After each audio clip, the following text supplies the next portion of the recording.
Renungan hari ini, Rabu 1 April 2026.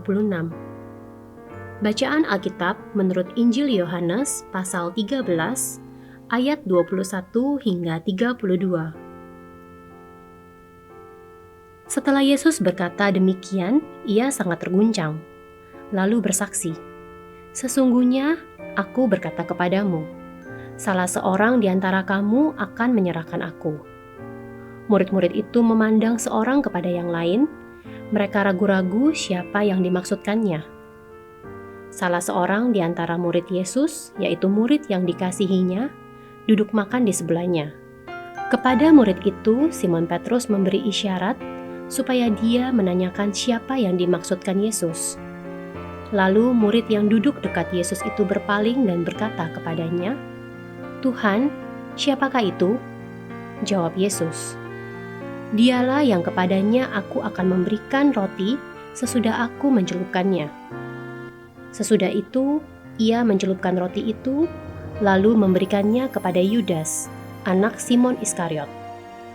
Sesudah Yudas menerima roti itu, ia kerasukan iblis. Lalu Yesus berkata kepadanya, "Apa yang hendak kau perbuat, perbuatlah dengan segera." Namun, tidak ada seorang pun dari antara mereka yang duduk makan itu mengerti alasan Yesus mengatakan itu kepada Yudas.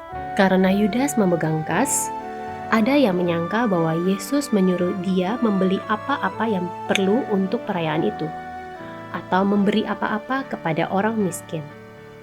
Setelah menerima roti itu, Yudas segera pergi. Hari sudah malam.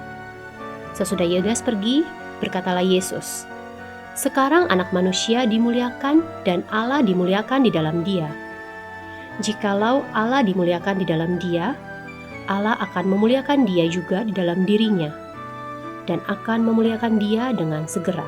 Ada sebuah pepatah yang mengatakan, "Choose someone who choose you every day."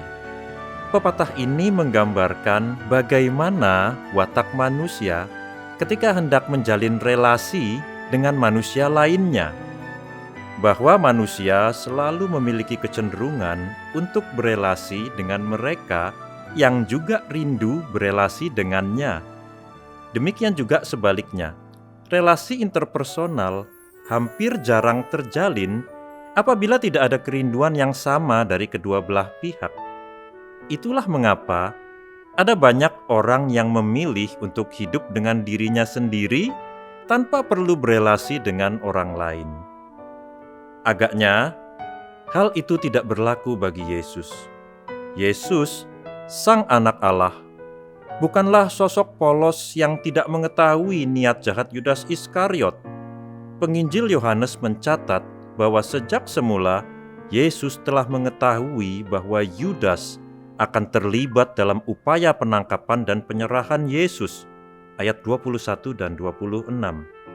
Namun, alih-alih meluapkan emosinya dan mengusir Yudas dari perjamuan makan yang penuh kasih itu, Yesus justru tetap memberikan tempat bagi Yudas di meja perjamuan itu. Yesus pun tidak menghardik dan menghakimi Yudas di depan para murid. Ia justru tetap melayani dia dengan cara memecah dan membagi-bagikan roti bagi Yudas, sama seperti Yesus melayani para murid lainnya. Sejatinya, Yesus sedang menyatakan sebuah nilai Kristiani yang penting, yaitu penerimaan.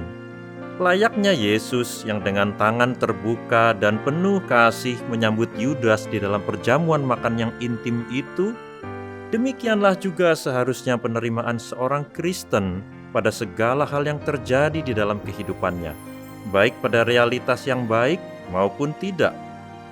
Karena Allah mampu menyatakan karyanya melampaui segala situasi yang terjadi di tengah kehidupan ini. Marilah kita berdoa. Ya Allah, Sang Penyelenggara kehidupan, ampunilah kami jika seringkali tak mampu menerima kenyataan-kenyataan hidup yang pahit. Ajarlah kami menemukan kebaikan-Mu di tengah segala musim kehidupan kami. Amin. Apa komitmen Anda hari ini?